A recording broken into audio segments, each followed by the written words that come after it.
The fluorescent lights buzzed overhead in the mock urban training village, the kind of place where Navy SEALs push new recruits to the breaking point. 23-year-old Airman First Class Kayla Reyes stood blindfolded in the center of the kill house, hands zip-tied, heart hammering so hard she could feel it in her teeth.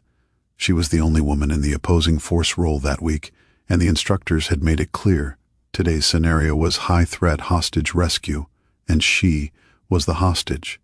Around her, 6 men in black balaclavas circled like sharks, each holding a rubber training knife painted with red chalk that would leave a brutal mark wherever it cut. One of them leaned in close enough for her to smell the wintergreen dip on his breath. "Stay perfectly still, sweetheart," he whispered. "We're going to carve that pretty uniform right off you before your rescuers even breach the door." The first knife kissed the collar of her flight suit and sliced downward in one slow, deliberate motion. Fabric parted with a sickening rip. Chalk exploded across her chest like blood. The room erupted in cruel laughter. Kayla's cheeks burned with rage and humiliation, but she bit the inside of her cheek until she tasted iron, refusing to give them tears.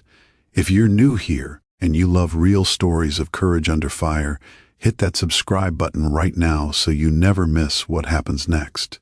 The men kept going. Another blade traced her sleeve from shoulder to wrist, chalk streaking like gaping wounds. A third knife hooked under her name tape and yanked, tearing it clean off. They were enjoying this way too much. This wasn't training anymore. It was a power trip. Kayla's blindfold was soaked with sweat, but she forced herself to count heartbeats, to stay calm, to wait, because she knew something they didn't. Out in the shadows of the catwalk 30 feet above the floor, a man they all called simply Chief was watching through night vision goggles that turned the world.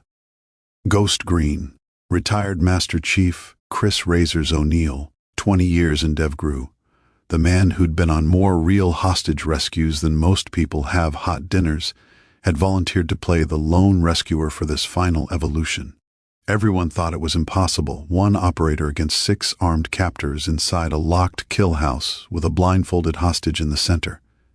The instructors had even made a side bets. Razors didn't bet. He just adjusted the suppressed MK-18 across his chest, checked the single flashbang on his kit, and waited for his moment. Down on the floor, the ringleader grabbed a fistful of Kayla's hair and jerked her head back. "Time's up, princess. Let's see how much fight you got left when you're in your underwear." The knife started at her belt line. That was the exact second every light in the building died. Total darkness. A concussive whoomph shook the walls as the flashbang Razors had magnetically clamped to the ceiling detonated directly above the group. Even through her blindfold, Kayla saw white. The men screamed, disoriented, stumbling blind. And then came the sound she would never forget, like a whispering ghost moving at Mach speed. Razors dropped from the catwalk in a controlled free fall, 20 feet straight down, knees bent, rolling silently the instant he hit the deck. Before the first captor even realized the bang wasn't part of the scenario, Razors was already inside his guard. One gloved hand clamped the man's knife wrist and twisted with brutal efficiency, bones cracked like dry twigs. The rubber blade clattered away. Razors drove an elbow into the solar plexus, folded the guy in half, then spun him into the next man like a human battering ram. 2 down in under 2 seconds, no shots fired, no noise except the wet thud of bodies hitting concrete. The third captor swung wildly in the dark, chalk knife slashing air. Razors stepped inside the arc, trapped the arm, and executed a perfect Kotegaeshi wrist throw that sent the man airborne. He crashed into the fourth guy, both of them tangling on the floor. Razors never slowed. He flowed like water turned to violence, disarming the fifth with a vicious knife-hand strike to the throat that dropped him choking, then pivoting to catch the sixth, the ringleader, just as he lunged for Kayla. The chalk knife was already at her throat. Time slowed. Kayla felt the cold rubber edge press against her skin, and then Razors was simply there. One hand shot out, fingers locking around the attacker's thumb in an iron gooseneck grip, a sharp 180-degree twist, and the knife flipped end over end through the air. Before it even hit the ground, Razor's other hand drove upward in a palm strike that lifted the 200-pound man clean off his feet and deposited him unconscious against the far wall. 6 men, 4.8 seconds.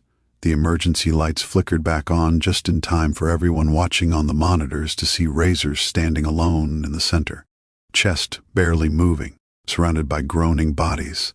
He stepped over them like they were speed bumps, sliced Kayla's zip ties with the very chalk knife that had been used to humiliate her, then gently pulled the blindfold from her eyes.